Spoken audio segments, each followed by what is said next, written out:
Welcome to the All Things Nintendo podcast. I'm Brian Shea from Game Informer. This is a weekly podcast to discuss all the biggest news and games from the world of Nintendo.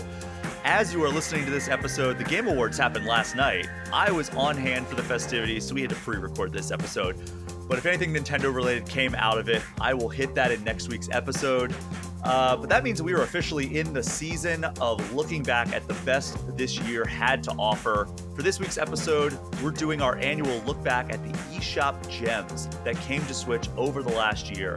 And as is tradition, I've invited former Game Informer editor and current head of the Indie Informer, Jill Grodt, back to talk about her favorite indies of the year. Jill, how are you doing today? I'm doing very well. I wanted you to put your hand over your mouth and be like, that big thing that was announced at the Game Awards, which I will also be at. So I'll you and I can pretend to talk about whatever exciting thing happened. Man, I can't believe that person did that thing at the after party. Oh, it was wild. Boy, how are they going to come back from that? No, there's no real way. So the last time you were on this show, it was Summer Game Fest. We were in person recording on a little handheld recorder that Game Informer video editor Alex Van Aken lent me for 2 hours. Yeah, and I don't know if I said it on that show, but Shay came up to me. I was like, I just happened to have a gap in between my appointments, and Shay just ran into me. He was like, Jill, do you want to be on the show? And I was like, sure, why not? Well, I was like, hey, I'm on hand with like all these cool people around, and I was like, well, I should take advantage of that. Because, oh my God, like talking to the Game Awards, in past years, I've done the thing where I would leave the final segment of the episode. Because I guess not in past, not last year because my trip got canceled, but the year before that when I was actually in attendance in 2021, I actually didn't record the final segment. And then from my hotel room, recorded on my phone with Alex Stadnick. And I was like, oh, well, there's absolutely going to be some news that comes out of the Game Awards. And then there wasn't. And I was like, well, I saved this like final segment to do that. So we talked about how there wasn't any news like related to Nintendo coming out of the Game Awards. So hopefully, as you're listening to this, you're buzzing by the amazing Nintendo news that came out of the Game Awards. And we will talk about that all next week. But Jill, we very recently and very briefly ran into each other in Seattle. Yes. PAX West. Yeah. Yes, PAX West. You ran up to me, said hello. We were both on our way to appointments. So it was very, very brief pleasantries. And then I was like, oh, I'll see her again. Yeah. I didn't. That's literally how it works for like everybody whenever you meet them. I felt so bad because when I left Summer Game Fest, I left without really saying goodbye. I was just like, oh, I'll see everybody at other things. And yeah, you realize that you don't see them until like next year, but that's fine. I'll see everybody again. Yeah, we'll see each other at the Game Awards. That happened in the past as people are listening to this episode. But Jill, travelers. We are here to talk about the eShop gems. Yes. You, when you were with Game Informer, you were always the person who was championing indies that many of us had never even heard of at the time. And then, you made us all fall in love with games like Tunic. Like Tunic you were a champion of Tunic. You were a champion of so many of these lesser known games. Which is why when you left Game Informer, I was so sad. Aside from just like, being an awesome person and a friend. A lovely human being. But, I was also very sad to lose that expertise on our team. And that is where the Indie Informer comes from. That was the nickname that the Alexes gave me. So like, that's why the site, in case anybody who's watching didn't know, that's why the site's called the Indie Informer. Well, that's why I'm so happy that you are still able to come on this show to talk about like indies. Cause like, you gave me a list, 20 games that you want to talk about. That came to Switch in 2023. We're gonna go through it chronologically. I went through and ordered them by release date on Switch. Okay, good.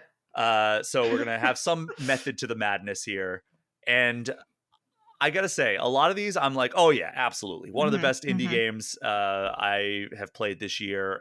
Definitely deserves to be on this list. Other ones I'm like, I've heard good things. I haven't played it. Other ones I'm like, what is this? And that's why you are the perfect person for this kind of episode, because you just have your finger on the pulse of the indie game community. And eShop gems, while not necessarily exclusive to indies, it could have just been a game that came out that like didn't make big waves. And now people are kind of discovering after the fact.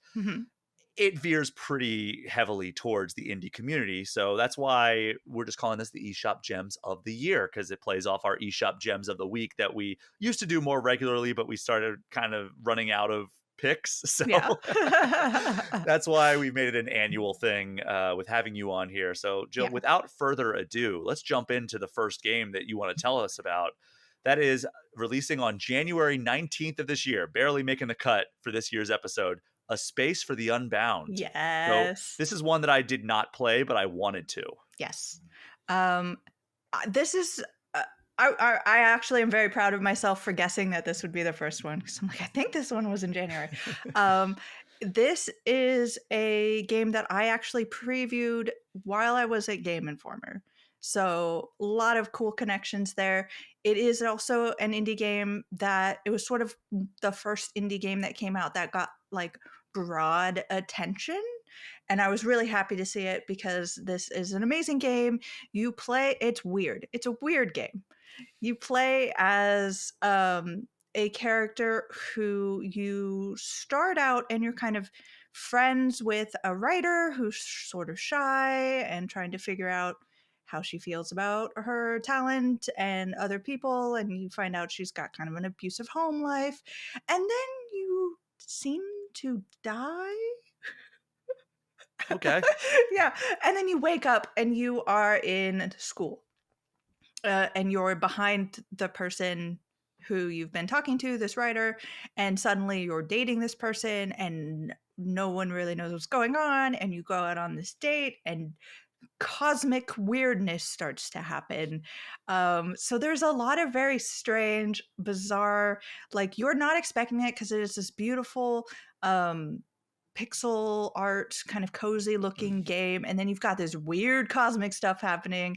But also, the core of it is just a very personal story about being who you are and accepting who you are and accepting that life is hard, like there's hardship in the world and you need to deal with that.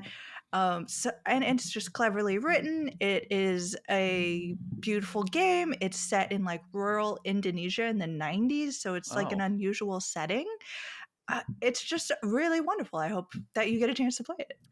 Well, it was definitely on my list. And I think that it was that preview that you wrote for Game Informer back in the day that kind of put it on my radar. And it's just like this year has been just a nonstop onslaught of releases. Hmm. I've had to pay attention to most of the AAA ones, but so a lot of these indie ones have slept through the cracks or slipped through the cracks.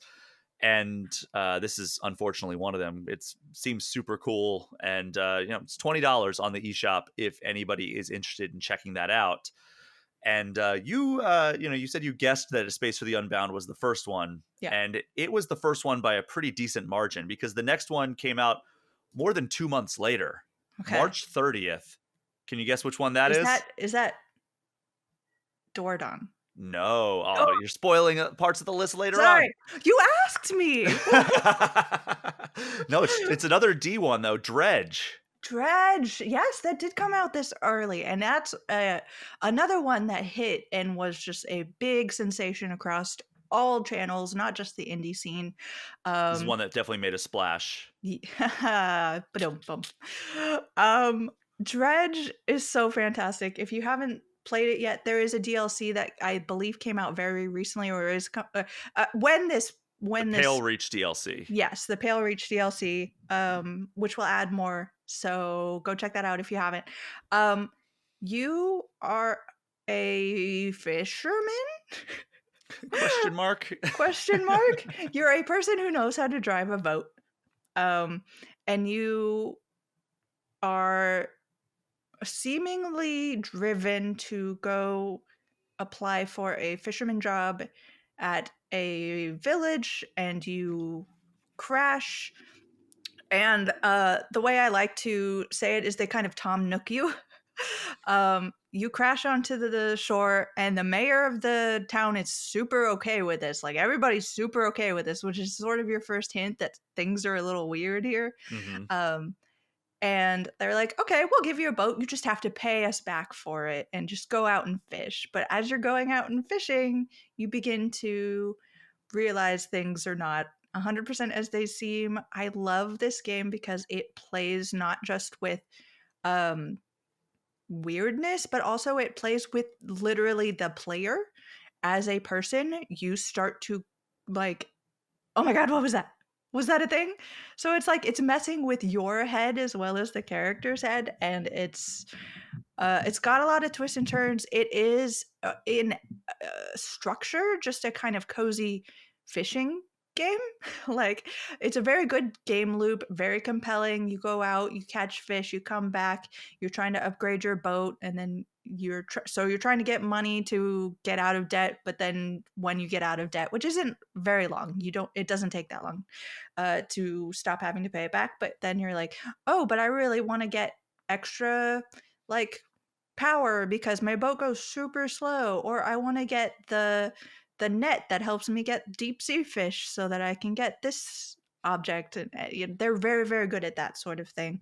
And the way that the story is sort of rolled out is it's slow and it's a drip and it's constantly like eerie and like what's happening here. So I love it. It's a great game.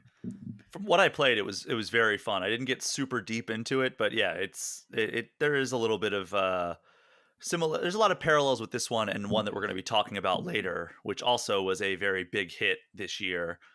Bet Wouldn't want to spoil wouldn't anything want to coming spoil up. it. No, no, we got to stick around. Who would do that? But yeah, Dredge, very very fun game. Deserved all the attention that it got when it came out in March. It's $25, or you can get the digital deluxe edition, which comes with the Blackstone Key DLC for $27, and then that aforementioned Pale Reach DLC is $6 on its own. So the next one came out about a month later, about 3 weeks later, really. Mr. Sun's Hatbox, which Oh, I came out love on it. April 20. This is one of those ones that I mentioned where I was like, oh, I don't know what this one even is. Yeah. But I looked into it and it looks like it could be very much up my alley. So tell me about this one. This one is dumb fun. I absolutely love it. The conceit of the game is you are some sort of delivery person. And they're all sort of like little meeple people. So Meeple it people. looks, yeah, they're little meeples. So everything looks silly, and you deliver the titular hat box to Mr. Sun.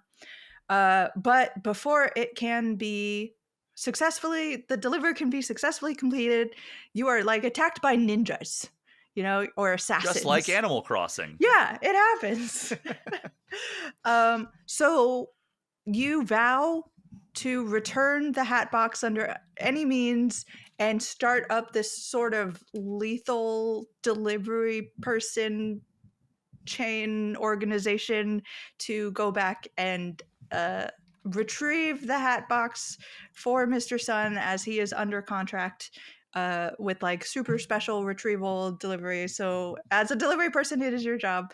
And you just go through level by level, killing, murdering, and you pick up guns, you pick up hats along the way. As you are going, if you make it all the way through, you collect money so you can upgrade your base. So it is also sort of a base builder And as roguelite, well. right? Yeah. Um, so the more successful runs you get, and every single time you're going in, you're trying to like get this hat box, but sometimes it's not there, or and it's really silly things. One of my favorite items in this game is the camera. So I don't know if the camera actually does anything to enemies, but when you use it, it literally takes a screenshot of your screen and saves it to your computer. What? Yeah, it's just like I love this so So I'm much. assuming that applies to the Switch version as well, where it probably takes a screenshot. Yeah, and saves it. I would 100% believe that. I mean, a lot of system like consoles and everything do that now, where it's like when you enter photo mode, it'll automatically save it or whatever. But yeah, Yeah. that's And a fun because you're concept. and you're playing as delivery people, right? Like so they're not assassins. They're not like good at this. So when you get your first recruits, and when you get any recruits really, they're all basically coming with like, this person is squeamish, they're not gonna kill people. This person is afraid of snapping necks, so they can't kill silently. This person doesn't like guns.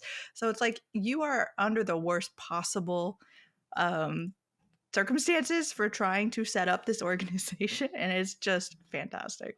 Well, I hope you're happy because I just hit purchase and download Mr. Sun's hat box on the Please play eShop. it. It's so fun.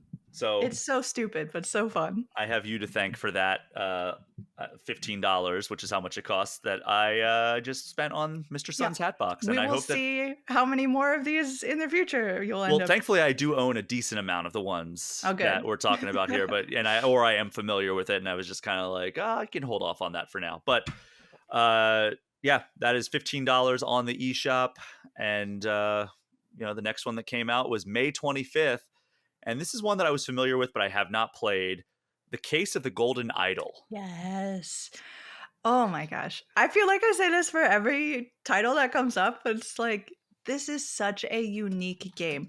Um Sort of think a case the Oberdin. Sort of think about Yes. that. But Case of the Golden Idol is a lot more designed to make you feel smart, whereas Oberdin, for me, maybe there are a ton of smart people out there, I'm sure, was just like, wow, I feel really dumb. I am trying to figure all this out. Whereas Golden Idol is a mystery solving game. You play various sort of vignettes that move slightly. So it's not just like a still picture.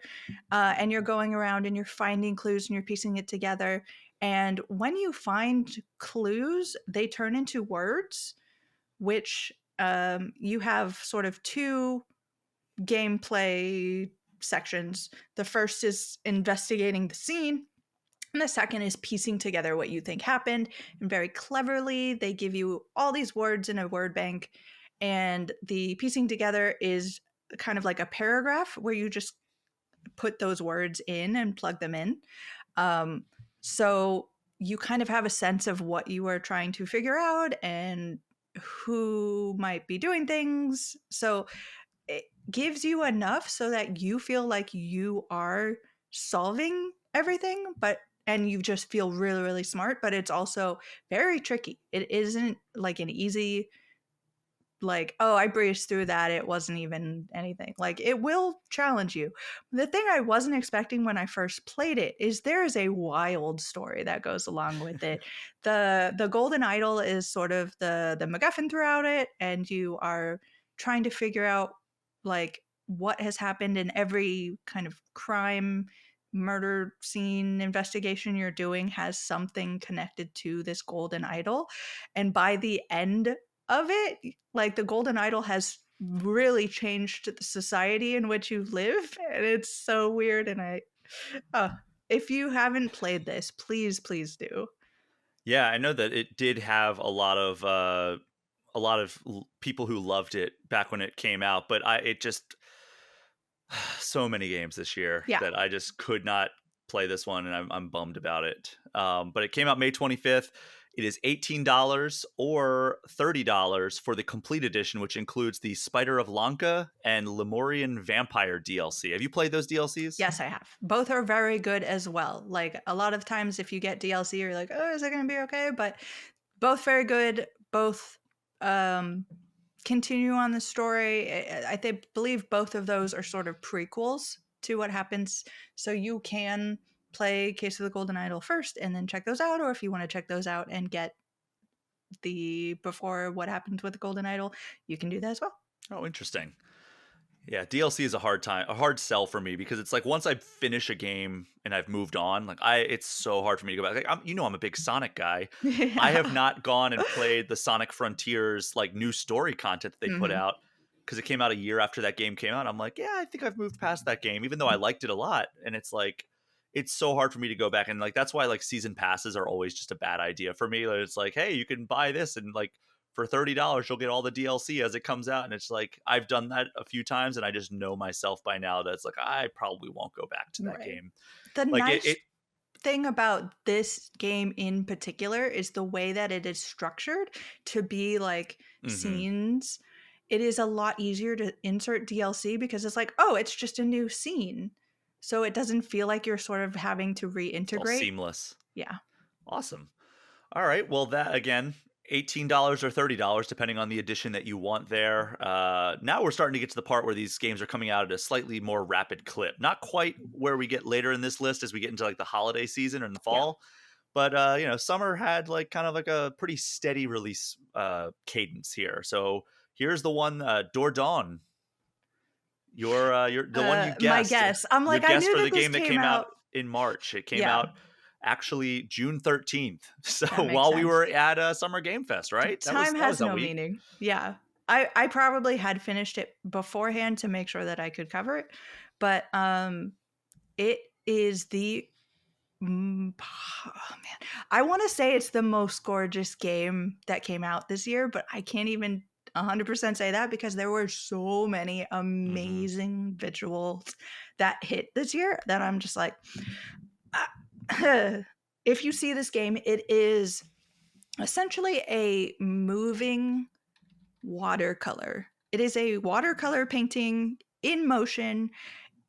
Just looking at like screenshots, you can see how beautiful it is, but somehow actually playing it is more beautiful. Like if you if you can believe that.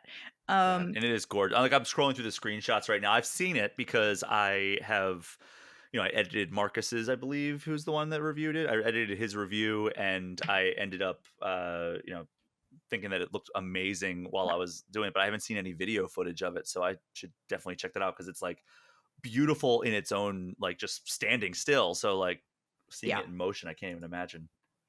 Uh and the game is you play as Mimi, and you are playing as adult Mimi to begin with, 30 something, having some hard times. She gets a letter explaining that an estranged grandmother has passed away. And she goes back. And when you go back to the house to sort of collect things that she's left for you, you start to kind of trigger memories of a summer you spent with her in Dordogne, which is a beautiful place in France. And it is your adventures from then on as like a 12-year-old, I want to say, like a very young girl running around the countryside, having adventures and learning about why you kind of forgot that summer and meeting with friends and fighting dragons. And it's just a lot of, it is a kind of point and click is not really correct, but it is an adventure game through and through. It is something that is designed to make you feel, and it is gorgeous beyond all belief. I mean, I can see that just from the still images. And if you're telling me it's even better in motion, then Yeah. gorgeous beyond all belief is a great descriptor for this game. But came out June 13th, and it is $20 if that sounds up your alley. Even if it doesn't sound like something you want to drop $20 on, just go look at it because it is art. It It is. is It art. is 100% art. And going to the next game, July 12th, Oxenfree 2, a sequel Oh, to one of yeah. the, I would say, most beloved indies of maybe the last 10 years. Yeah. I think that's Um, fair to say. yes. In the follow-up, you play an adult this time, and you're sort of dealing more with adult issues, whereas in the first game you were a teenager, you were figuring out like teenage drama and how you fit into the world, and then it just happens to counteract with the scary radio frequency supernatural world. And you do run into that, and you run into the supernatural world much quicker in the second game, which I appreciate because the first one is sort of a slow burn. You're like, okay, where's this going? And then the radio waves thing is a little bit of a shock. I feel, yeah, I was going to say, I feel like the marketing of Oxenfree 1, as somebody who didn't play either game, I remember the marketing of Oxenfree 1 being like kind of like straightforward, like teen drama kind of thing. Hmm. And then I see the marketing for Oxenfree 2, and it really played into the supernatural elements, and I was like, "Is this really the same series?" Because I didn't Yeah. play the first one, so, like, I Oh, didn't it know gets how much about the creepy. supernatural stuff. It gets creepy. Like, it's not just this is one of the games. It might be one of the I oh shoot. Let me double check. Yeah, it might be the scariest game on this list. Like, there Ooh. are moments where it's legitimately like, "Oh my god, what was that?" You know, like, there are creepy things. There are people talking to you from perhaps beyond the grave. There are things that are like within the first, I don't want to say half an hour, you see your own dead body floating on a river past you in a Mm. cave that just suddenly disappears. And you're like, what was that? And there's a lot of like, it is an interesting way to wrap it up. It is a study on being an adult and dealing with relationships at that age and how you deal with strained relationships and Mhm.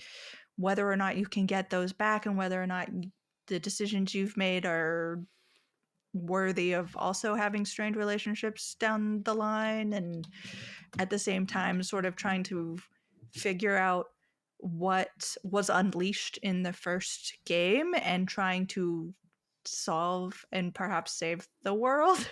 So there's a lot of fun going on there. And the art style, while similar, was updated. And I really, really love the sort of more hand drawn, in depth sort of 3D, 2D space. And also, like, if you don't want to pay money for this, but you have a Netflix account, it is included with your Netflix account because Night School was purchased by Netflix. Yes. So, it's a very critically acclaimed game, and, it's available at no additional cost if you don't wanna play it. If you don't mind not playing it on Switch. I believe it's the PC version, or is it the mobile version that's included with Netflix? I want to say mobile, but it could be either, I I think. forget how it works. I think most of the if not all of the Netflix deals that you get, because I think like Terra Nil is also in this Hmm. scenario Yeah. where, which unfortunately did not come to Switch. I love that game, Yeah. but it did not come to Switch, but it came to like PC and mobile. If you want to get PC, you have to buy it on Steam. If you want the mobile version, you can link to your Netflix account and download it that way. But Oxenfree, it is on Steam, it's on Switch, it's on PlayStation, but it's also on mobile. And I think the mobile version that's included with your Netflix subscription. But if you want it on Switch, $20. You could do a lot worse with that $20, from what I understand. I hear it's amazing. You seem to be very fond of it, so Hmm. that is one that I think that if you're a fan of like adventure games, you're a fan of kind of the creepy supernatural side of storytelling in video games, this seems like it's a great pick for you. And then we're going to do a complete 180 with our next game. Came out July 21st, Venba, Aw. which, from what I understand, nothing to do with scary supernatural stuff and all No. about cooking. Yes and no. Cooking is the structure of it. And I will warn you, if you are playing this, you will get hungry. Oh no. So be very conscious of that when you go in, because everything looks and smells somehow Smells? delicious. Yeah, I know. Wait, is there some It's sort of like I can. technology that I don't know exists? It's like before your eyes, but like somehow they've made it shoot out the microphone or something. No, like you can just smell it somehow. um, Venba is the story of a woman named Venba who moves with her husband to Canada from India. And you see her life through sort of the decades through cooking. And she is attempting to keep her cultural identity by sort of remembering the recipes and honoring the past. Her cookbook is increasingly sort of damaged and, time worn. Um, and it is a lot about just looking at the experience of being an immigrant in like the 90s, I want to say is when they start, and they go up through kind of the 2000s. And then you see her experience and her husband's experience and the struggles they go through. And then they have a son, and then they see how their relationship strains and how he is dealing with his identity, or not dealing with, in a lot of cases, and how he kind of rejects a lot of it. And then they reconnect via food, because that comes in later. And you're just sort of like, you're watching and you're like, I understand why this is happening, but I hate this. And then you see things that you're like, oh, I love this so much. And then you see things that are, I am so upset with humanity. And then, it doesn't, there is no big, fluffy, happy ending. It is a very realistic ending, but it all Mhm. ties together in a very beautiful way. And it is a game, even if you are not someone who has had the experiences that this family has had, if you are a person who has ever felt like an outsider, or not, you know, good enough, or like imposter syndrome is very like prevalent in our industry, this game will speak to you. So this is a very specific story that it tells, but it applies so broadly to kind of the human experience, and you get to play through all of this kind of through food. I love games like that use a very specific mechanism and then give you kind of clues to the way their lives are playing out over the course of an extended period of time, just in the surrounding parts, the surrounding aspects of the core mechanics, right? Like the Hmm. ones I think of are like unpacking Yeah, or Florence. Those very are good. ones that are like, all right, there's these very core mechanics, but through the surrounding circumstances of those mechanics, you see like, oh, they're going through a breakup right now, or oh, this relationship's really struggling, or oh, she's moving in with like her girlfriend, or oh no, she must have broken up with her because they've moved, like she's getting a smaller place or something like Hmm. that. And I love stuff like that. And this is one of those that am teetering on the purchase button right Do now. it, Shay. Do it, I Shay. already got Mr. Sun's hat box, which, but yeah, your description. I mean, I've heard nothing but glowing things about this, Rightfully so. and it's a bummer that it's just one of the casualties of this year because it's definitely one that I mean, I love cooking. I Yeah. love stories like this. It's a very short game. That's Yeah. another good selling point for someone like me who tries to play a lot of games. Uh-huh. Oh, Jill, why are you doing this to me? Ha Why did ha I do this to ha. myself by inviting you on here and say, "Hey, bring me 20 games that people You're should check welcome, out. everyone. Sell me on these games," and then I'll get upset that you are selling me on these games. Uh-huh. You're being successful at what It's I've a asked trap. you to do. That's like the whole thing. If anybody wants to go watch like the Indie Council, which is a podcast I do, like that is a dangerous thing to be a part of, because every episode people come in with what they're playing. I'm like, oh, now I have to play that. I've always said that the eShop Gem of the Week is the most dangerous segment in all Yeah, things Nintendo, and 100%. because people just bring these amazing games, they talk so passionately about them, and they really are selling me on why this is a gem, and I'm like, oh God, you're right. So, yeah, I've dropped hundreds of dollars based on the eShop Gem of the Week segment, and this is off to a poor start in that regard, Yeah, or but slash a excellent. very good start. Yeah, Yes, both sides of the spectrum there, but Venba, it's $15, so you're not going to feel terrible if you drop the money on this game. It sounds like if you play it, you will actually love it. So that came yeah. out July 31st. It's available on I think pretty much every platform, if I'm not mistaken. But all right, we're going to move on to the next release of the summer, August 16th. This is one that I am not familiar with at all. The Cosmic Wheel Sisterhood. So I don't know if I've even heard of this one. I Oh went my from gosh. like this is a game that I absolutely want to play but haven't really gotten around to it with Venba to what is this game? So tell me, Jill, what is this game?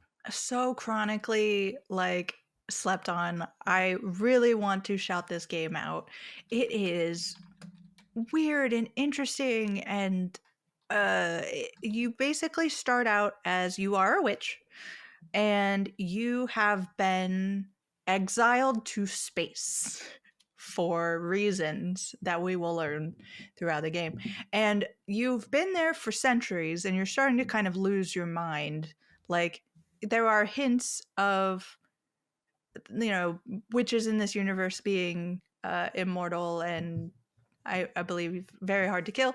Um, Unfortunate situations where you attempt to end this situation in any way possible.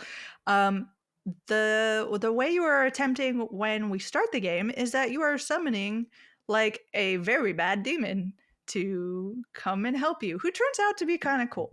Like, Just like Tom Nook. yeah, imagine Tom Nook floating in space, and you've got it. He's a demon that Um, actually turns out to be cool. yeah.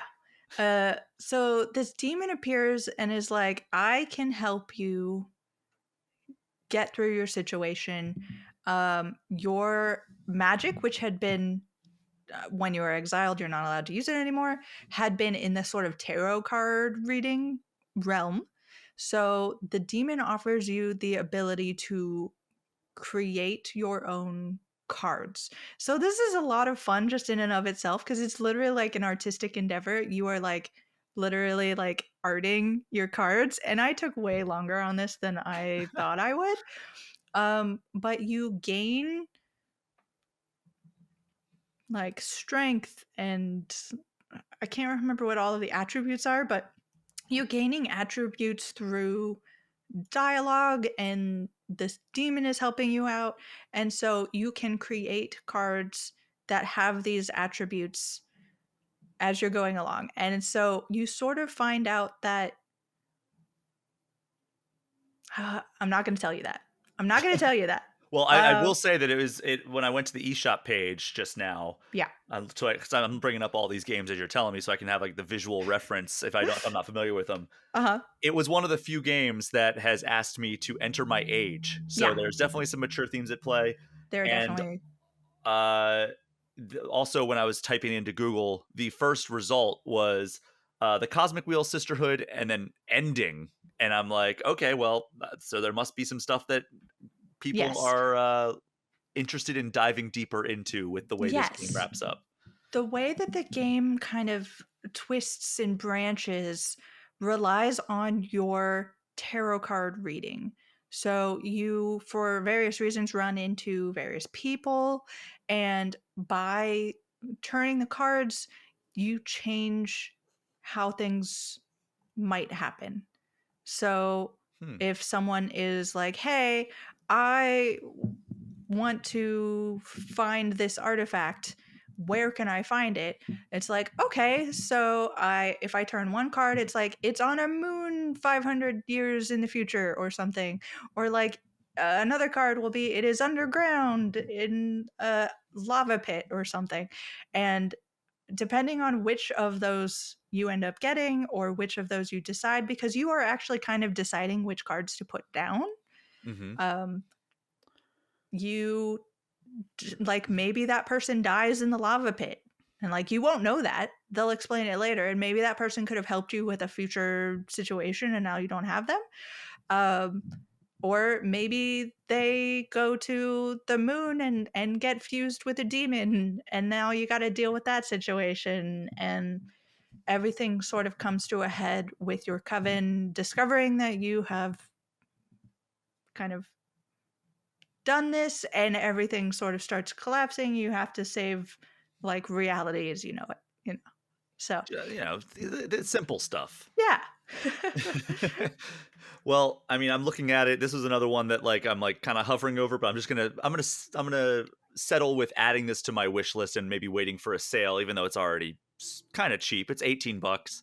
Do it. But yeah, it is on my wish list. We're actually gonna go to the next game, which we went from the game that is something I have never even heard of to probably my favorite game on this list, and also the cheapest game on this list, which you Ooh. definitely know which one I'm talking about then. It is Vampire Survivors, which one of the biggest surprise hits of last year, but Yeah. it came to Switch on August 17th of this year, and it's been one I've been waiting for on Switch since I first played Vampire Survivors. It is just one of the most just okay, one more time.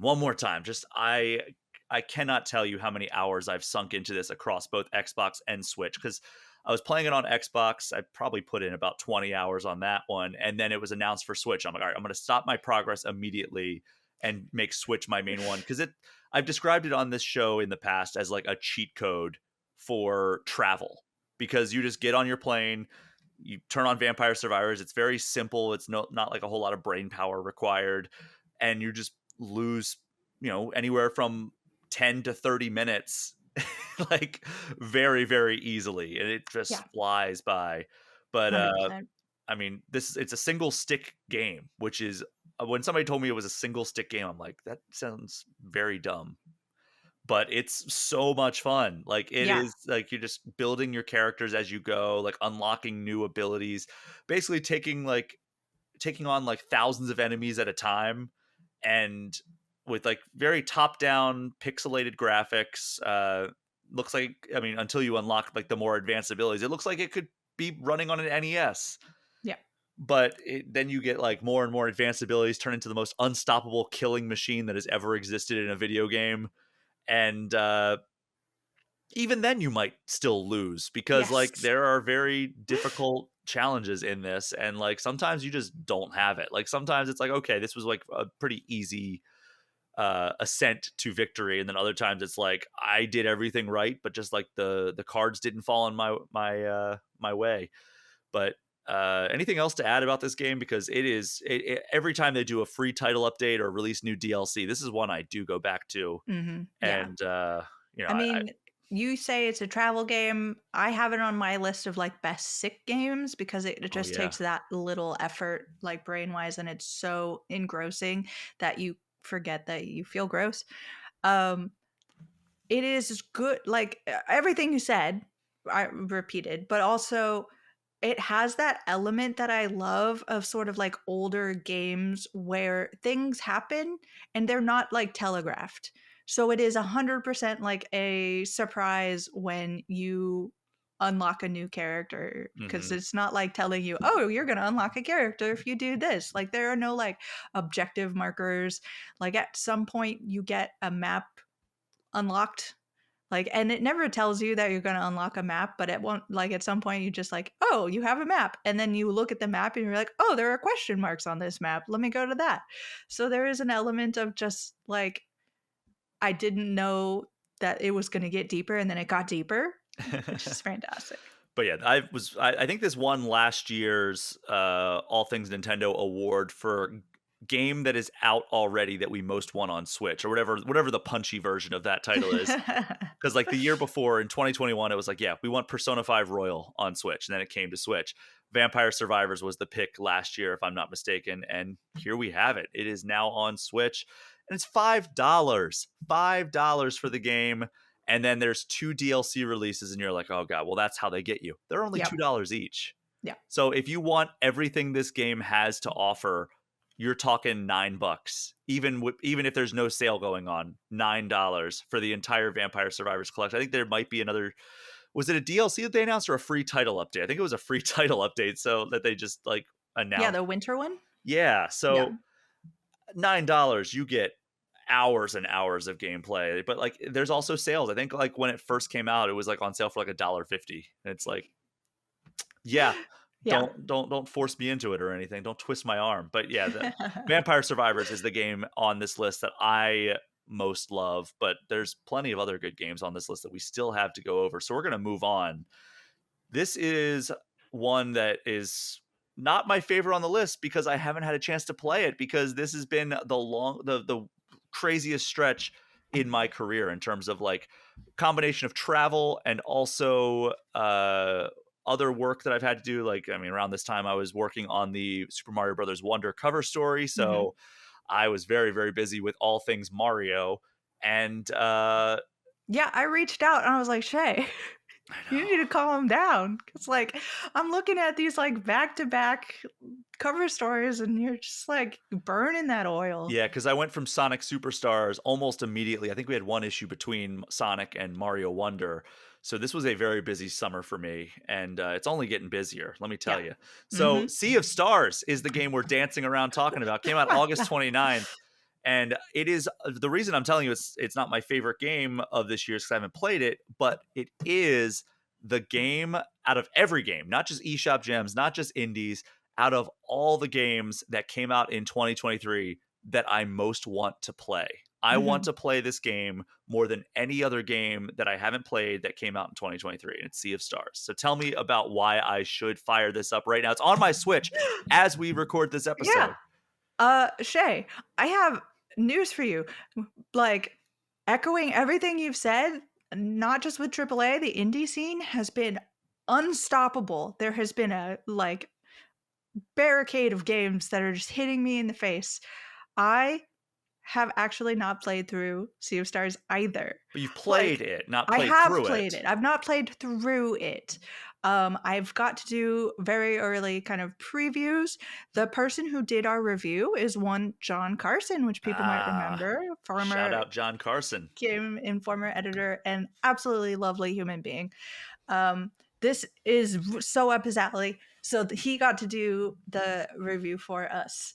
Go check that out if you haven't seen it. But Sea of Stars is a sort of it is pixelated JRPG kind of. It had the big start to it was like it had a lot of people already like Kickstarter, and they had a lot of big following behind it. Um, and it is a pair of twins, and you can choose who you want to play, and it is turn based. But the thing I really like about the combat that I've played so far is there are instances where, like, in a normal turn-based game, you pick your attack and you see how it goes. But, like, there are attacks in this game where it suddenly turns from turn-based to, like, real-time action, and you have to be really on it, and I'm thinking very specifically of, like, there's a boomerang, and you have to, like, constantly be hitting in order for the boomerang to go back and, like, ping between a bunch of different enemies and, do damage to them.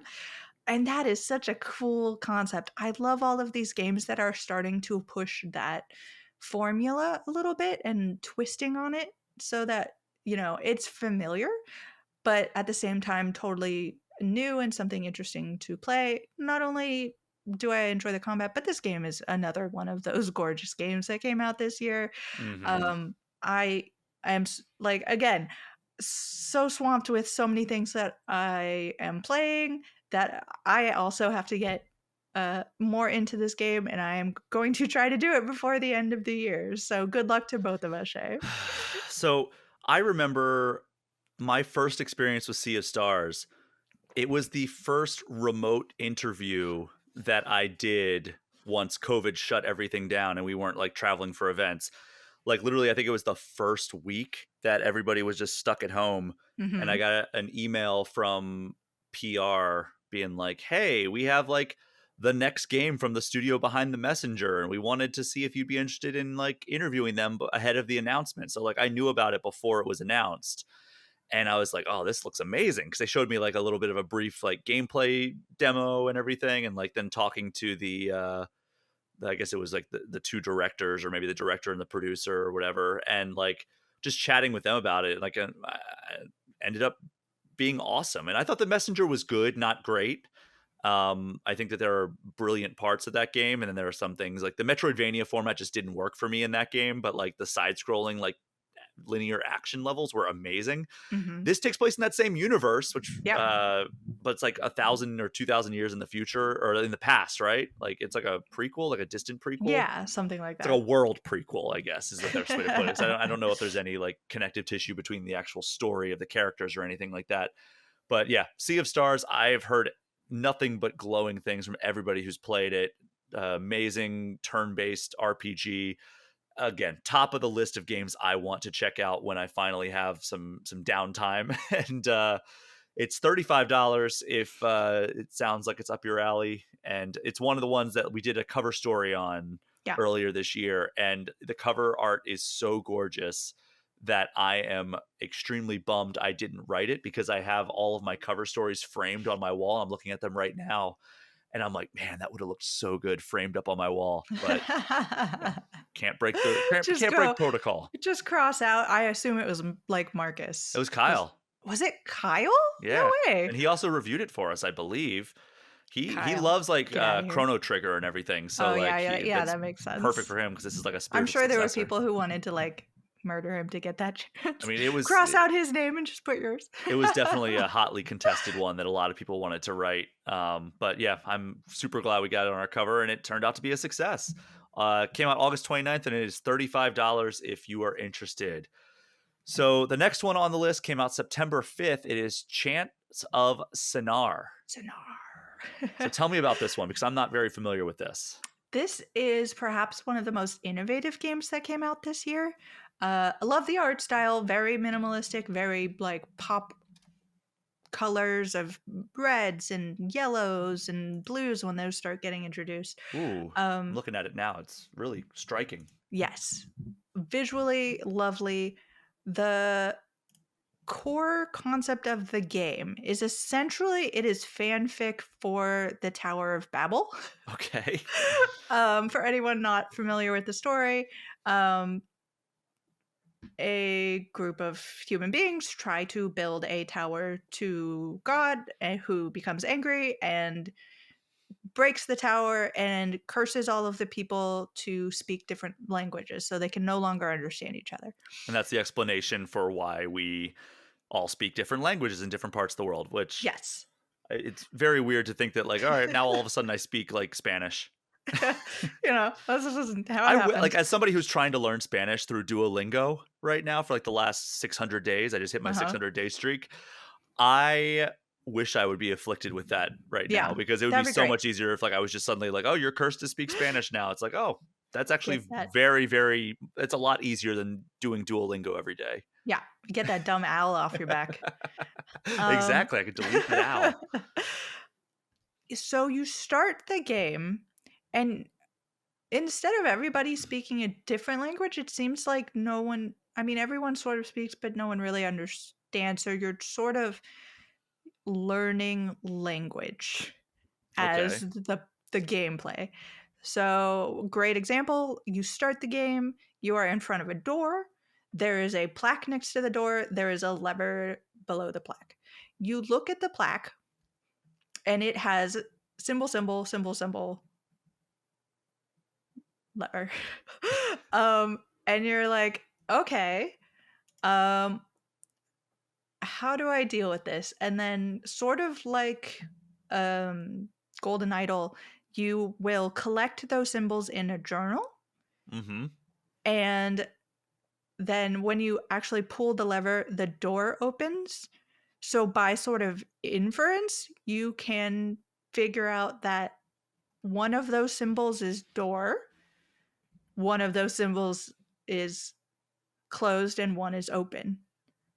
So from there, it builds on to the next thing where uh, the journal page comes up and it has a lovely illustration, and you put in the symbol that your guess for door, and then it's like, yes, this means door. So from now on, door is unlocked for you. Oh, Like, interesting.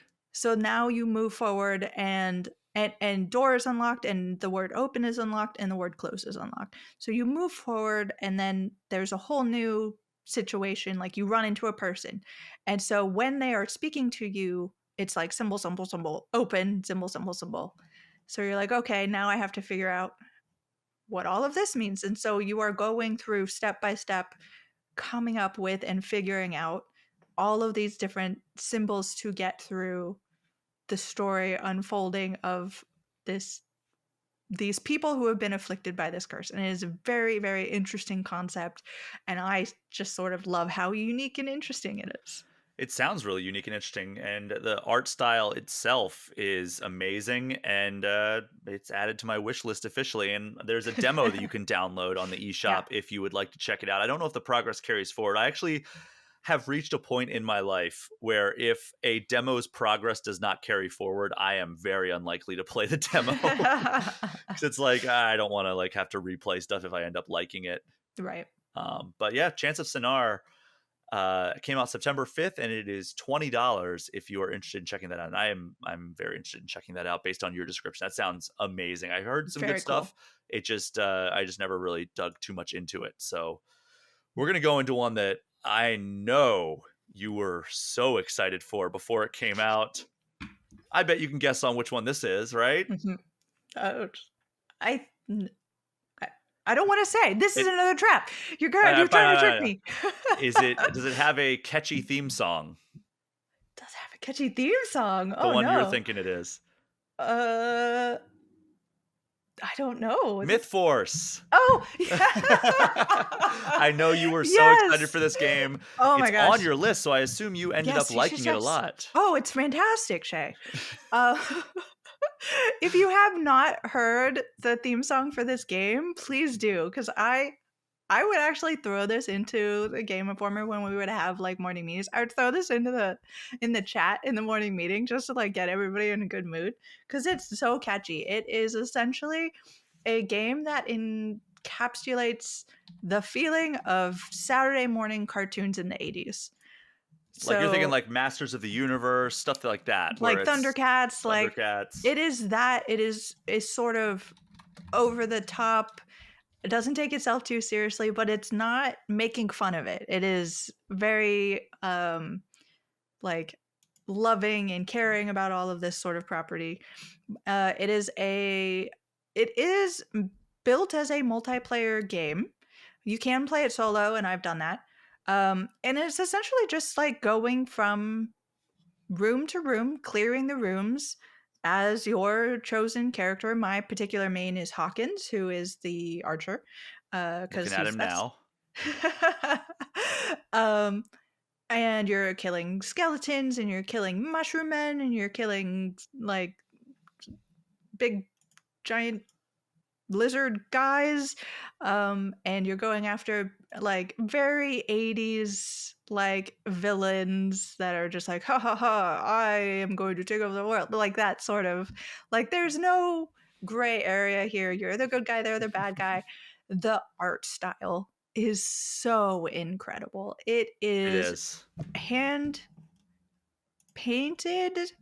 I believe it's definitely the visual style is meant to look that way, but it is like walking into a cartoon of the 80s. And it is so much fun. You are trying to just get through, and you are collecting loot along the way. You are upgrading your character, you are getting perks so that you're getting stronger and stronger. And hopefully you get to the end and collect gems so you can go back to the village and kind of perma upgrade your character more. And it's just a fun time with friends. It is a great hangout with friends and, talk and go through and kill a bunch of skeletons. Now, is it fun as a single player game though? Yeah, it It is. is. Okay. And I believe is it four-player co-op on it is on other platforms. It seems as though it's only two-player co-op on Switch, Hmm. which makes it definitely one that you might want to consider playing on a different platform because it sounds like it's really fun and like four-player Yeah. to hang out with like three of your friends and play through this cartoon. But is it do you know if it's like always online? Like do you have to like be connected to the internet? Like could I play this on a flight? I think you can. I don't think you have to be connected online. Interesting. Okay. Well, I'm just curious. It looks like a lot of fun. It I is. feel like I would want to play it on like Xbox or PlayStation though to get full advantage of the four-player madness. Yeah. But yeah, Myth Force. It is $30 if you are interested in that, and it came out September 12th. One day later, we got another game that's on this list, Gunbrella. Gunbrella. September 13th. Tell me about Gunbrella. This is one that I have downloaded onto my Switch, but Guess what? Haven't gotten around to playing it. No, you have to play this game. This is when we start getting into the time of year where things are starting to hit like hard. Yeah. So it is one that I think so slept on. And like, it didn't even get a nod at the Game Awards, which I'm super like surprised about, and also really upset by, because I love this game. I love this game from the time that I first played like a demo of it. I loved it all the way through. Oh, give me 1 second. My cats need to feed. Um, I the game is another one that you'll probably have to put your age in for, because it is a mature game. It is stylistic in the sense that like you are constantly murdering people and their blood is splattering across everything. It is sort of a gritty, like the story itself is pretty straightforward. You find out quite quickly that something has happened to your family, and you are on a mission regarding the like finding the person that did this. Um, you beautiful, beautiful pixel art, Hmm. but it also has a very surprisingly like humor to it that just makes me laugh, because it's like you're in this really gritty situation. You're making hard decisions about whether or not you're gonna like are you gonna betray this person? Are you going to kill this person or let this person go? In which case, if you let them go, they'll help you later down the line. So there's a lot of like choices that determine, what happens in the future, which is really cool. um I should probably mention that it is a platformer, an action It's platformer. a 2D action platformer, Yes, which just so makes it people know. super up my alley. It is so good. The mechanics, all of the locomotion is the word I'm thinking of, but that doesn't sound right. Traversal, I guess. So buttery smooth. It Ugh. is like playing Silk. You mainly move with your gunbrella, the name of the thing. It's so silly. Like, you can tell that it's sort of silly because the gunbrella is literally a gun that's also an umbrella. Um, so you shoot with it, but you can open the umbrella and then you like shoot into the air and you can kind of drift down. You can open the umbrella. If you do it at the right time, you can bounce projectiles back. Um, and it's all executed just so perfectly that it is a real pleasure just to play this game. And you are doing silly things and you are running into cults, and like the first thing that you run into a lovely woman selling apples who's afraid for, I think it's her sister, who hasn't shown up in a while. So you go off and like you don't help this situation, like you further your own mission of finding out what's happening to your family. um but like this woman probably would have been better off like without you. You're not the big hero. The day is not saved at the end of this. um but you are shooting enemies and you are, I mean, the way that they use the gunbrella and ramp it up and in different ways and challenge you platforming wise is so good. I love it.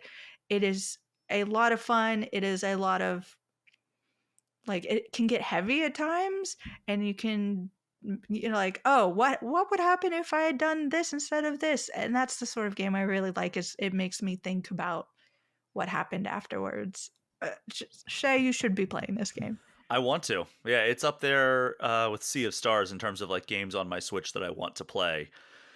But yeah, just been busy. So it's $15 if you haven't already purchased it, like I have. But it's available now. It came out September 13th on Switch. So next up is game that came out September 29th. So we're getting really into Getting the back. meat of Uh-huh. this Uh-huh. of these game releases. This is a game called Cocoon, which I know that we Yes. saw at Summer Game Fest. Mm-hmm. But tell me about why this is on your list of like your favorite 20 indies in 2023. Yeah. So Cocoon already had a legacy going in. Like the creator helped with Limbo and Inside, so there was already buzz about it. Um I wasn't that interested in it. Like I'm like, okay, I have to check this out because it's got that great lineage behind it. But like it's got a bug thing. Like I believe that I wrote when this was revealed. I can't remember when this was revealed, but I was with Game Informer and it was during a showcase, and it was one of those things where it's like, okay, Jill, go. Cover it. And I'm like, "Blah." So like I knew about it and I was excited. I had it on my list. So Summer Game Fest came around. It was the first time anybody had ever seen it or like Hmm. actually gone hands on with it. And I got out of that session and I just started telling everybody, like, you need to play this game. This is a serious game. This is going to be a game of the year kind of game. Um, it is so good. It is probably the best designed game I might have ever played. Like, it's a beautiful, minimalistic. Who knows what's going on with the story, but that's another reason to love it because things are wild. And you never get any prompts on the screen. You never get told what to do. You are not told what's happening, but somehow you always know 100% what you are supposed to do. Hmm. It's like, I don't know how you do that kind of absolutely fantastic design work, but man, it's gorgeous. It has stellar like audio design. It's hard to explain exactly what's happening. You fall out of space as a sort of like falling stars thing, uh, and it powers up your little cocoon, I guess, and you plop out as like a bug. And you are it's such a like galaxy brain thing. It's essentially a puzzle game. You pick up a bunch of marble looking things, but each Hmm. marble is a world. Yeah. And you It's like kind of can like the Men in Black thing, right? Where Yes. that's Yes, what I immediately think 100%. of. You put it down, you can jump inside of it. It's this whole world that's going on, but then when you jump back out, it's just a little marble. And every time you get through this world, you are confronted at the end by a boss of some sort, and they're called guardians, right? So, like, what are they guarding? And, like, why are you doing this? And are you the good guy? I don't know. I've finished this game. I still can't tell you. Uh, and then, like, you pick up other worlds along the way, and you start to get, like, worlds within worlds. So you take your world on your back into another world to be able to do stuff because once you beat the Guardian, each orb has its own sort of superpower. So the first orb is a red orb, and it's a desert planet.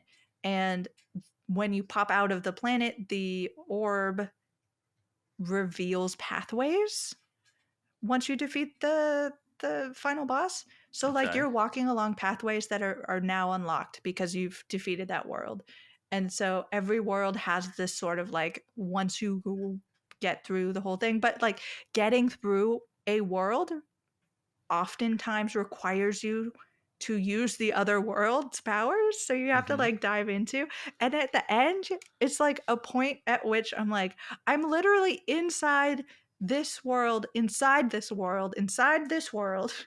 Very much an Inception kind of vibe. Yes. And it's like, if you think about it too hard, your brain kind of explodes.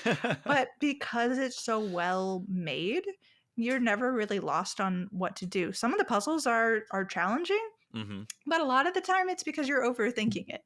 Like if I'm watching people play this game and I've watched like Janet Garcia or Dan Tack, I've watched play and like almost every time I'm like, the biggest hint I can give you is don't overthink this. It is actually very simple. Oh man. Don't get in your own head about it. So it's so good. It's again another one I've wanted to check out the final product of, but everybody's told me it's very good, and your description again makes me want to go play it. So thank you, Jill.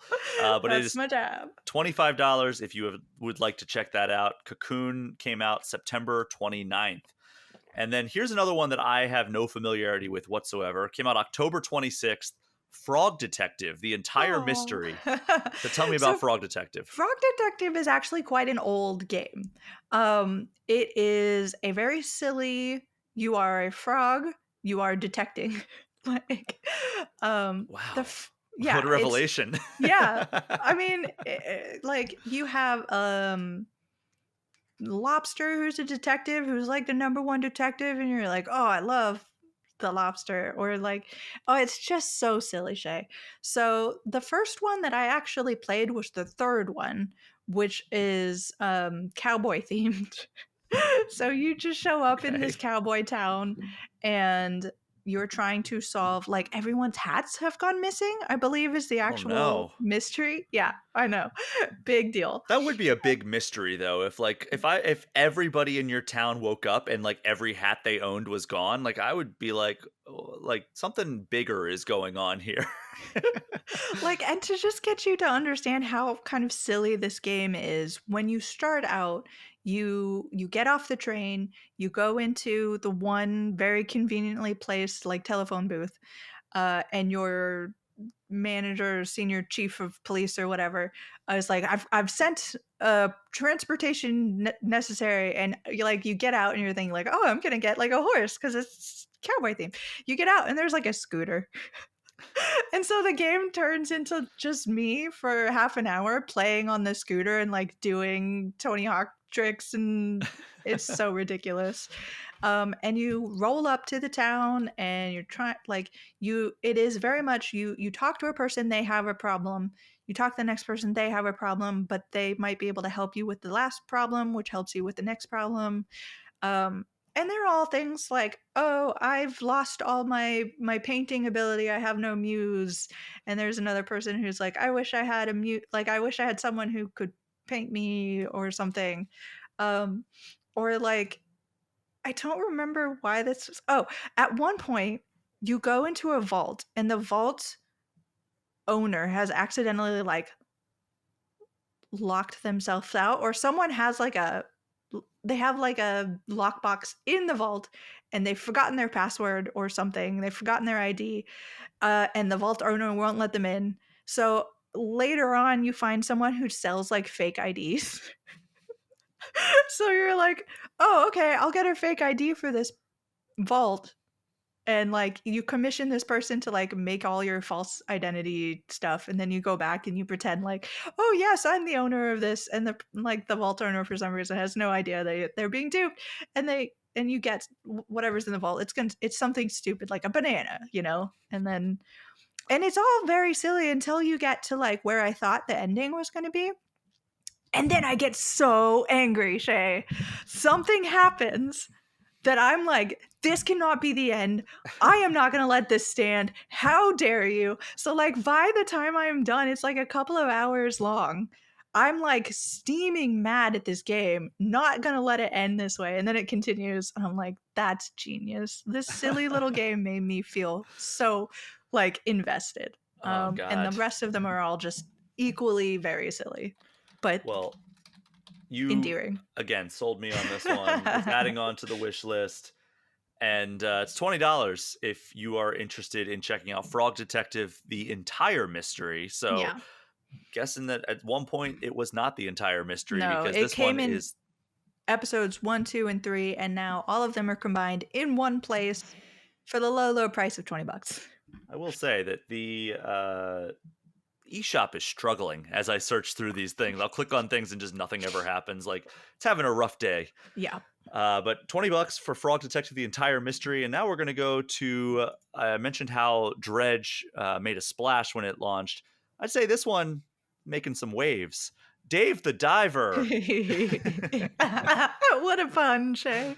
But this is actually the one I was saying that like kind of has like some connective tissue to Dredge in that like it kind of like is multiple games in one, but Yes. also like nautical themed and also like there's more happening, excuse another pun here, beneath the surface of this one. There's a lot more going on than they initially lead you to believe, because like they tell you like, oh, we're gonna like have you go out and we're gonna have you dive underwater and get us fish so then we can open this sushi restaurant. You're going to help us by waiting tables. So like during the day, you go down and like it's an underwater exploration thing. You have like a limited oxygen tank. You have a little bit of an arsenal that you can upgrade over time, and uh, little battles will play out. So like first you're like just taking out like little fish, and then it's like, oh, well, this fish takes extra hits, and then now you have to fight a shark that charges at you, and you slowly get deeper and deeper. You upgrade your oxygen tank more and more, and then at night all the fish and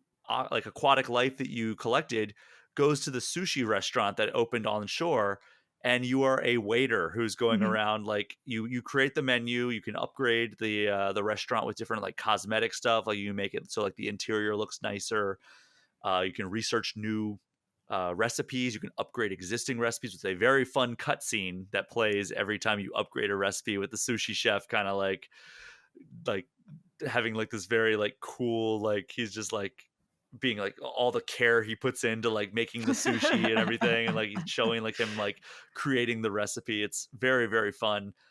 It made me immediately want to go play Diner Dash, which I don't know if you remember that game back in the day where you're just like Mhm. waiting tables in a diner, and it's like it made me want to play like the table management like sims like that. And unfortunately Diner Dash, while an early Xbox Live Arcade game, never came to Switch. So it Dave the Diver is satisfying that urge right now, and it's also a very fun like underwater exploration slash combat, and like there's other like aspects like upgrading your weapons and like Mhm. developing these relationships with people.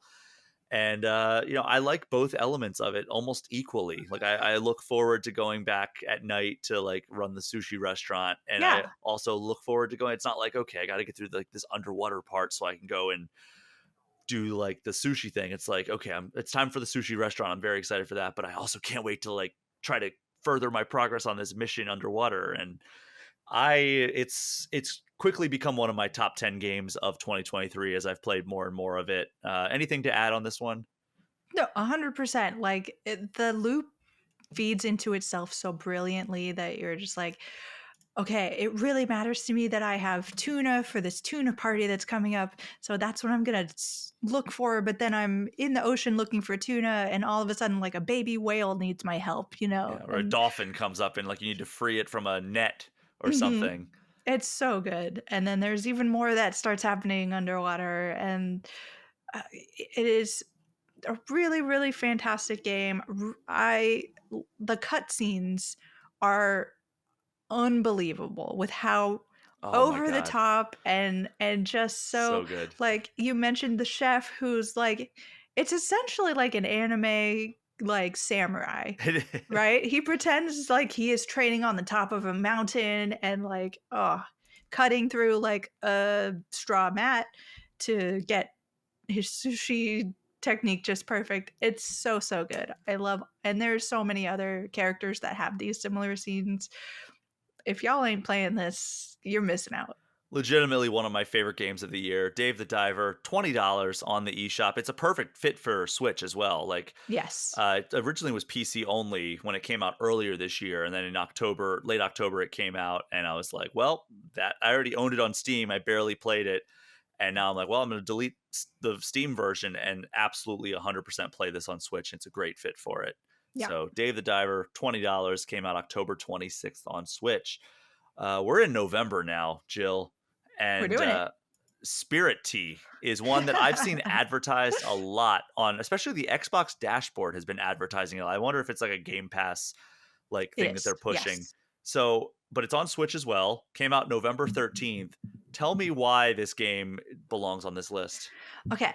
So I have to start this out with a disclaimer. Oh no. Because I backed this game originally. This was before I even started with Game Informer, like working. Um, and it eventually came out. So I am an NPC in this game.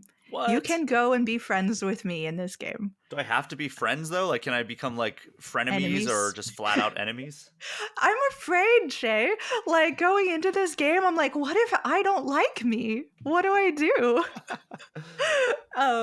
So yeah, so disclaimer there. Spirity is essentially a sort of mix between Spirited Away and Stardew Valley. Is a great way to Oh, truncate it. You okay. are a writer. you head into the countryside because it seems that you have writer's block and you're trying to fix that. You show up and it is a town full of lovely characters that you can meet. Um, Unfortunately, you just happen to drink out of the wrong teapot. And as soon as you do this, you gain the ability to see the spirit world. And the spirits are not happy. Like people around town are talking about how there are weird things happening, how like there are plants growing in my bathtub that shouldn't be there, and like a picture of my parents who have passed away keeps getting knocked down. And so you are going to each of every person and sort of trying to help them out. And you realize that all of this is being caused by spirits. And in order to placate the spirits, you open the long abandoned, sort of decrepit uh, bathhouse that is up in the mountains. And so the game loop is sort of you wake up, you go help people out, you unlock a spirit. As soon as you help someone out with their problems, a new spirit is unlocked. That spirit can now come to the bathhouse and give you money. So that's how you're like getting money to like buy more things and get through like I need recipes for being able to cook in my bathhouse, or I need upgrades to open up a whole new tub because all the spirits are starting to get larger and larger and I don't have space for them and I have to turn them away and I'm not getting the money. So you are just like in the daytime sort of helping people out with their problems. At nighttime, at least this is how I do it. You could actually just completely do it another way. Open up the bathhouse and you are like then it's a management sim. You are trying to get your towels cleaned and get people like happy and make sure they're placed next to spirits that they like and making sure that the bath temperature stays at the right temperature. And if you're doing all of this correctly and they leave happy, they give you money and you're it's just a really great game loop. So it's a lot of fun. I'm very excited for this game because like I backed it early. It is a solo developer. There is one person who made Oh, this wow. game. They just announced that during the launch week, first week of launch, they sold um, a million copies, I believe. Holy crap. Yeah. Is that So including the backers, or is that like I don't know, that's a but huge accomplishment, especially if like the backers aren't included in that and the Game Pass players are obviously not included in that. so I'm super excited for them, uh, for the developer, um, and for all of the people involved. And I I have a lot of fun with this game. It is one of those games that is just like comfortable to sink into. Yeah. Like I'm not totally objective. You can put a grain of salt on it, but like, hey, if you want to go talk to me, You can do that. you can do that. Well, I mean, it's oh god, another one to add to the list. So, yeah, your description of Spirited Away meets Stardew Valley, man, what a potent combination that sounds like. Uh-huh. Oh boy. All right, well, that's $20 if you would like to hang out with Jill in the spirit realm apparently. Um, Spirit Tea came out November 13th. One day later, November 14th, we got Backpack Hero. Yeah, we did. And I don't know much about this game, which is this is the last of the games that I don't know anything about. So tell me about Backpack Hero. It's such an interesting concept. You are a rodent. I want to say like a mouse. And you again, two sort of aspects of the game. You go through dungeons and it is essentially like Resident Evil style management with like your backpack. You find this backpack, it is some sort of like magical artifact type thing, which allows you to carry things, and that is the only way you can use them. So if you have them in your backpack, you can use them. So uh, you start out with like a shield and a sword and a plate of food. And then if you run into an enemy, you can it is essentially like a card game system where you have a certain amount of like energy that you can use, and the sword takes 1, and eating a meal takes 0, and it replenishes your energy. Um, and as you get like experience points, you can start upgrading your backpack so it has more and more space.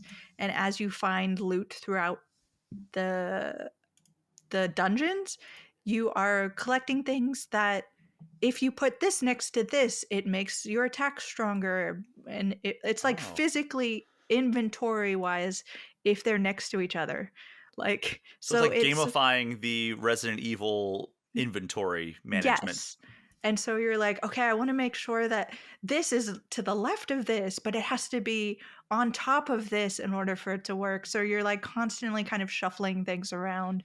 And when you finally get out of the dungeon, you emerge and your town has sort of like it's not had good times. You know, everything is essentially a ghost town. Like most people have moved away. You start out by building a shop with some of the materials that you found down in the dungeon. So you are re-establishing this city. So you need materials. So that's why you're going back down. And yeah, it's so much fun. It is a really captivating, really engrossing time loop that I highly encourage people to check out. Yeah, it sounds really interesting, and the art style is very nostalgic, very Yes. nostalgia focused. Um, yeah, I mean, I love the cute little character designs. I was never big into like the inventory management. I always think that's like kind of like the part that gets in the way of a lot of games, but I like that they are adapting it. Like I get so mad when I'm playing like a Fallout game or like Dave the Diver, for example, is a great example of like, oh man, I got too much stuff. Now I can't swim fast. And it's like, that's frustrating. Even Mhm. though it does like make it so you can't just like super load your character up with a bunch of Yeah. stuff. And I understand the utility of it, but it's still very frustrating. So I'm glad to hear like they're using this in like they're using that mechanic and that concept in some pretty smart ways. And like Yeah. I like the synergies that you can unlock by putting things next to each other. So yeah, Backpack Hero, that is $20 and it came out November 14th. And we're getting down to the end here, Jill. Mhm. And We are. here's one that I am so glad you put on this list because I've been playing a little bit of it myself. That is Worldless. Yes. And that came out November 21st. This is one I was actually planning on talking about in a future episode anyway. So we're accomplishing two goals here. So it's basically like kind of like Metroidvania, but the map plays out almost like a star constellation instead of like a traditional Metroidvania map, which is absolutely brilliant. Yeah. And then you get to the enemies, and it's not the traditional action based Metroidvania combat. It is instead turn based combat and but like you have to like counteract and defend against different things that are coming in. So like a vertical slice across the screen tells you that like a physical attack is coming, whereas like another visual indicator will tell you it's magic. And in order to defend against those, you have to time your button press at the right time. It's kind of like Mario RPG in the way that like you have to time your button presses with your attacks and your defenses. And it's a very active turn-based style. Yes. And I really enjoyed what I played of it. And there's also a little bit of light platforming that's involved as you navigate through it. So it is Metroidvania in that aspect, and you're always just kind of looking towards kind of unlocking the next area, making progress towards finding the new spot that you're supposed to go to. But anything else to say about Worldless and like why people should check this one out? It is so conceptual. I love this sort of I am bombarded by things beyond my understanding, and that is okay. The creator of this game, I don't remember exactly what the connection is, but there is a connection to Namada Studios, who people might remember from Gree. Oh So yeah, it has that sort of feel to it. It has, especially if you look at the aesthetics of the game, this game again in a year of gorgeous, gorgeous games. Oh my gosh, Shay! Every absolutely time beautiful. you get to a world, the world has one major hue usually. Like the first one's blue, the next one's green, and they all sort of the world caters to that sort of idea of like the first world is just sort of geometric and it's all sort of minimalistic. The next one, the green world, is beautiful spires, delicate and elegant, and every world has a sort of um, traversal and or ability specialty to it. So like in the green world, you collect sort of 3 gems and you open up this sort of um cannon, like cosmic cannon situation. So you're like being shot from place to place to place, and you have to time dashes in order to like get to the right ones. Hmm. The combat, like you said, very interesting. It is both turn-based and real time. But the most interesting thing about it to me is that killing your enemy is the least desired outcome. Hmm. You attempt, for the most part, to absorb your enemy, which has like cosmic like understandings to it as well. And when you absorb your enemy, there's a little like meter on the side, and you are while you're attacking, you try to use like things that have high absorption rates to it. And once that meter gets to a certain amount, you can trigger a mini game, which is like a button combo. So you're trying to like guess all the buttons to like absorb the person correctly. Once you absorb them, you get a skill point. And so you Hmm. can go to the skill tree and maybe unlock a new weapon like a bow. I really enjoy the bow, or like magic with um ice magic or something. Um and it is just a really lovely, like, also challenging. It gets really like difficult by the end, so you have to be so involved with like, okay, I'm blocking and I'm doing this, and this person is weak to this, so I have to do that. It's so great. Well, yeah, I'm having a good time with it as well. And it's $20. If that sounds like it's up your alley, Worldless is one that I'm pretty early on in it, but the traversal feels good. The combat's fun, and the exploration is so far pretty good. So it's $20. Go check that out. Came out November 21st, and we are down to your final entry on the list. And I think it's one that a lot of people are very familiar with already because it Mhm. came out on other platforms. I want to say in like 2017, and Yeah. that is Outer Wilds, and that came out December 7th. So just yesterday, as you're Just listening to this yesterday, this everyone. episode, or in the future if you are listening to it as we're recording it. Which, if you are, how did you hack our server? What? Whoa. But it is one of the kind of sleeper hits of whatever year it came out in. Like I remember people being very, very all about this game, and it's a time loop game. So tell us, like, I guess the truncated version, because it's a very well known, well liked game, but it's coming to Switch for the first time right now. So, like, for Switch owners who may have not played it, like, why should they check this out? So Shay, this is going to be another one of those moments of shame, because I am actually planning on picking up Outer Wilds on the Switch because I dabbled with it for like a second and I died. And that's a very common thing, Yeah. you know, that happens. This game, you'll die a lot. So I can't really dive into all of the mysteries and make you want to buy this again because I haven't been able to get too far into it as well. But it is a time loop game. There are mysteries abound. You are exploring the universe, and it's not an easy thing. You are going to die. I remember, I believe it was JV who did like a Yes. whole thing on all the deaths. It was absolutely brilliant. If you've not seen that, please go check that I out. remember my desk used to be next to JV's, and I remember he was reviewing it, and I guess he put his like ship on autopilot, and he was just like went and like checked an email while his ship flew him to like the next like did autopilot to like the next planet, and the autopilot flew him directly into the middle of a sun.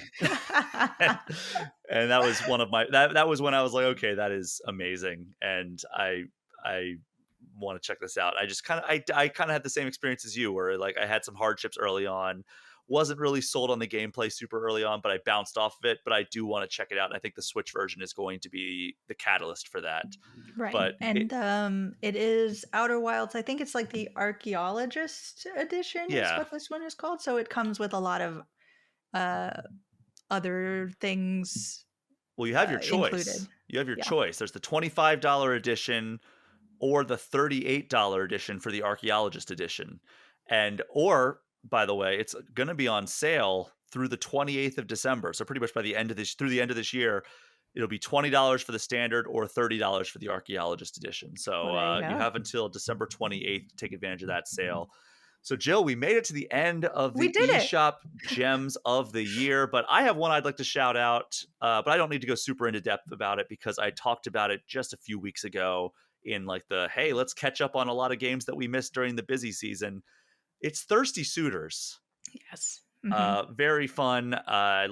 I've not beaten it, but I've had a really great time with it. It came out November 21st, and it is $30. Just basically, you are engaging in turn-based combat, but it is just really a metaphor for like fending off these men who are hitting on you, or and it Dealing with your own problems dealing with with your own past problems, relationships. yeah, and, like, really delving into this woman who had, like, has had a lot of problems in past relationships and, like, kind of getting to the bottom of why that might be, but it all plays out in the form of, like, turn-based combat. Very over the top, very cartoonish, very exaggerated. I am having a really great time with it, and it makes me wish that I had more space on my top 10 games of the year list Yeah. because this year has been unbelievable. Uh, Before we wrap up here, do you and because this list was very focused on games that came to Switch in 2023. Do you have an indie game that came out in 2023 that you wish was on Switch? Ooh, I'll like there are so many games going through my head. I'm like, which ones are not on Switch, which ones are? Because like I said, I started out this list when you hit me up and said, "Hey, we're gonna do this," um, with about 40. Jeez. Yeah, and then I'm like, "Oh, I don't think this is on the list." So I think there are some here that are coming to Switch, but I don't believe I want to shout out something that came out really early in the year, which I don't believe is on Switch. So let me know if it is.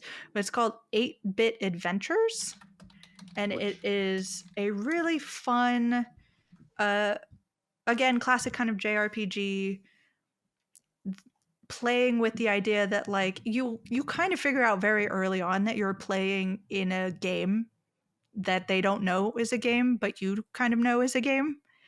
Um, and it's really fun and really engaging, and I would love to be able to kind of take this on the go. It seems like it would be a great on the go game. it seems like it is only on Steam, and it's Yeah. actually 8-Bit Adventures 2 that came out Yes, this it year. is. It is number 2. It But is, and you man, don't need to have played the first one to enjoy the second one.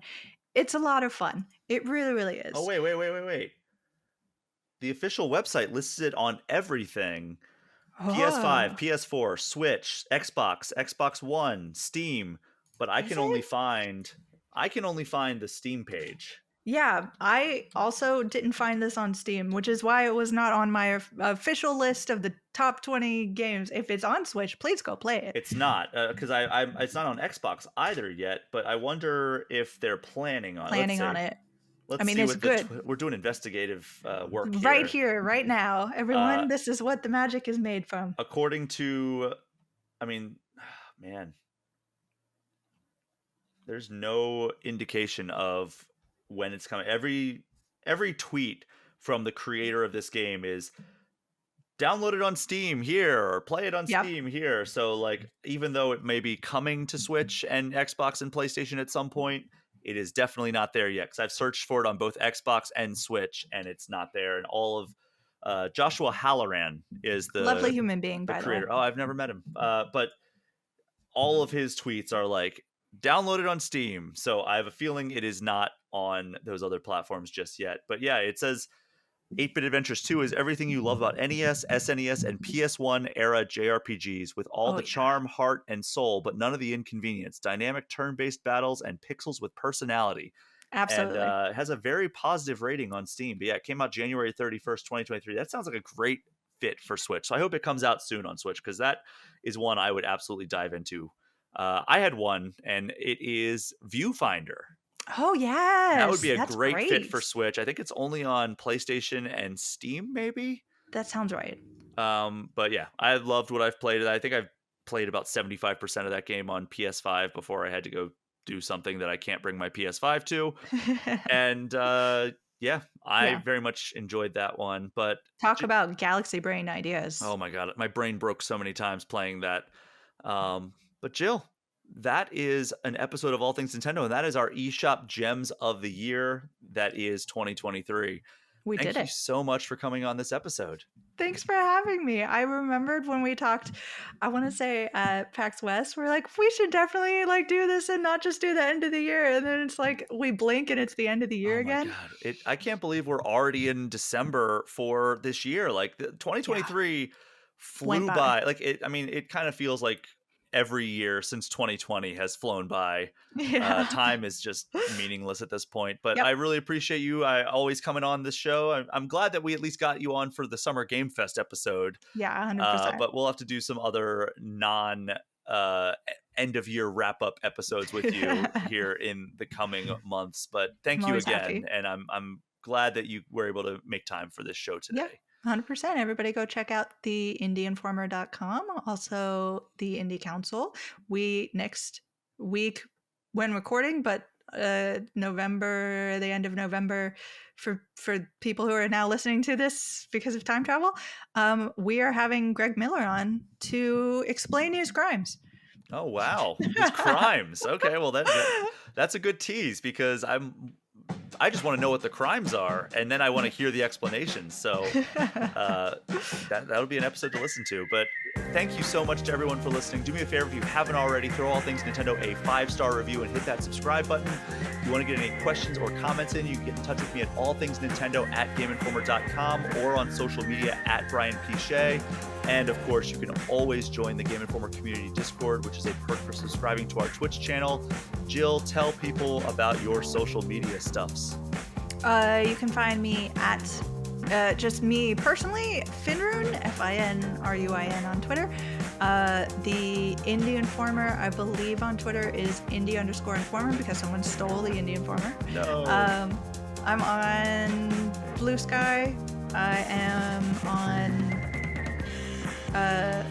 on Twitch, and this upcoming Friday after Thanksgiving, I'm having a giant indie feast.